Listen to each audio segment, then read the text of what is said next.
आज हम आपको मोक्षदा एकादशी व्रत कथा सुनाने जा रहे हैं। आइए इसका श्रवण करें। मार्गशीर्ष महीने की शुक्ल पक्ष की एकादशी को मोक्षदा एकादशी कहते हैं और हिंदू धर्म में इसका विशेष महत्व माना गया है। मान्यता है कि मोक्षदा एकादशी का व्रत करने से व्यक्ति को पापों से मुक्ति मिलती है और मृत्यु के बाद मोक्ष की प्राप्ति होती है। इसलिए इसे सभी एकादशियों में सबसे महत्वपूर्ण एकादशी माना गया है। अगर आप जन्म मरण के बंधन से मुक्ति पाना चाहते हैं तो मोक्षदा एकादशी का व्रत जरूर रखें। व्रत कर रहे हैं तो इस बात का ध्यान रखें कि भगवान विष्णु का पूजन करने के बाद व्रत कथा अवश्य पढ़ना व सुनना चाहिए। चंपा नगरी में एक प्रतापी राजा वैखानस रहा करते थे। उन्हें संपूर्ण वेदों का ज्ञान था। बहुत प्रतापी एवं धार्मिक राजा थे। इसी कारण प्रजा में भी खुशहाली थी। कई प्रकांड ब्राह्मण उसके राज्य में निवास करते थे। एक दिन राजा ने एक सपना देखा जिसमें उनके पिता नरक की यातनाएं झेलते दिखाई दिए। ऐसा सपना देखकर राजा बेचैन हो उठे। सुबह होते ही उन्होंने सपने की बात अपनी पत्नी से बताई। राजा ने ये भी कहा, इस दुख के कारण मेरा चित्त कहीं नहीं लग रहा, क्योंकि वे इस धरती पर संपूर्ण ऐशो आराम से हैं और उनके पिता कष्ट में हैं। पत्नी ने कहा कि महाराज, आपको आश्रम में जाना चाहिए। राजा आश्रम गए। वहाँ कई सिद्ध गुरु थे। सभी अपनी तपस्या में लीन थे। महाराज पर्वत मुनि के पास गए, उन्हें प्रणाम किया और समीप बैठ गए। पर्वत मुनि ने मुस्कुराकर आने का कारण पूछा। राजा अत्यंत दुखी थे। उनकी आंखों से अश्रु की धार लग गई। तब पर्वत मुनि ने अपनी दिव्य दृष्टि से संपूर्ण सत्य देखा और राजा के सर पर हाथ रखा और यह भी कहा, तुम एक पुण्य आत्मा हो जो अपने पिता के दुख से इतने दुखी हो। तुम्हारे पिता को उनके कर्मों का फल मिल रहा है। उन्होंने तुम्हारी माता को तुम्हारी सौतेली माता के कारण बहुत यातनाएं दी। इसी कारण वे इस पाप के भागी बने और नरक भोग रहे हैं। राजा ने पर्वत मुनि से इस दुविधा के हल पूछा। इस पर मुनि ने उन्हें मोक्षदा एकादशी व्रत पालन करने एवं इसका फल अपने पिता को देने का कहा। राजा ने विधि पूर्वक अपने कुटुंब के साथ व्रत का पालन किया और अपने पिता को इस व्रत का फल अपने पिता के नाम से छोड़ दिया, जिस कारण उनके पिता के कष्ट दूर हुए और उन्होंने अपने पुत्र को आशीर्वाद दिया। इस प्रकार इस व्रत के पालन से पितरों के कष्टों का निवारण होता है। मोक्षदा एकादशी व्रत की एक कथा और सुनता हूँ।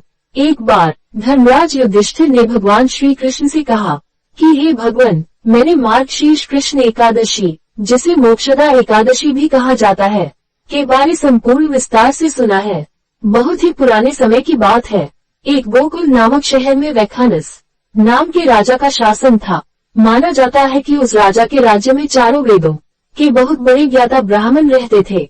वह राजा अपनी प्रजा के प्रति बहुत ही दयालु था एवं उनका पुत्रवत पालन करता है। एक बार रात्रि के समय राजा को एक स्वप्न आया, जिसमें राजा ने ये देखा कि उनके पिता नरक में है। ये देखकर राजा को बहुत आश्चर्य हुआ। सुबह होते ही राजा अपने विद्वान ब्राह्मणों के साथ गया तथा उन्हें अपने स्वप्न के बारे में बताया।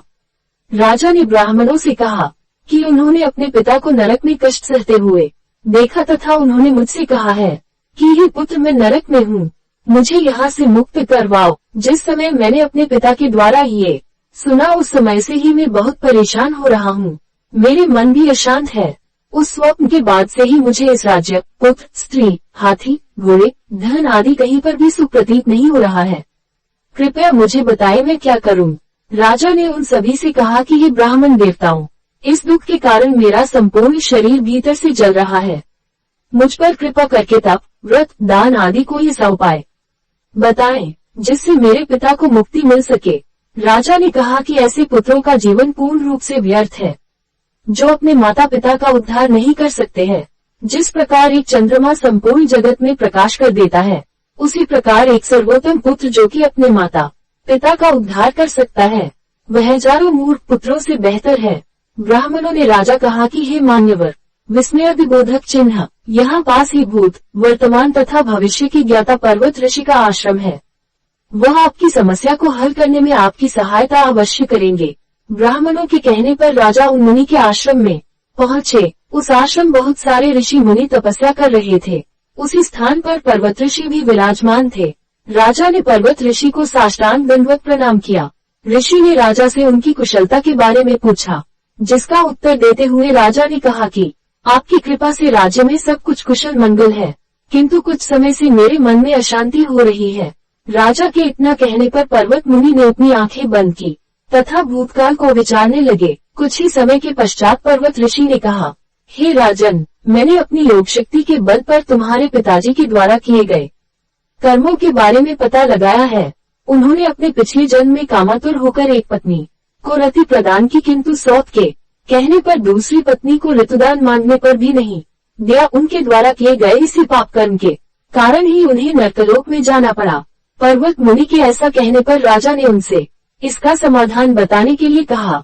तब मुनि ने कहा, हे राजन, आपको अपने पिता की नरक से मुक्ति कराने के लिए मार्गशीर्ष एकादशी का व्रत करना चाहिए। इस एकादशी व्रत के प्रभाव से आपके पिता को नरक से मुक्ति अवश्य मिल जाएगी। पर्वत मुनि के कहने पर वह राजा अपने महल आया एवं उनके कहे अनुसार ही अपने पूरे परिवार के साथ मोक्षदा एकादशी का व्रत किया तथा उसका संपूर्ण पुण्य अपने पिताजी को समर्पित कर दिया। इस मोक्षदा एकादशी व्रत को करने उसके पिता को मुक्ति मिल गई और स्वर्ग जाते हुए अपने पुत्र से कहने लगे, हे पुत्र, तेरा कल्याण हो। ये कहकर स्वर्ग की चले गए।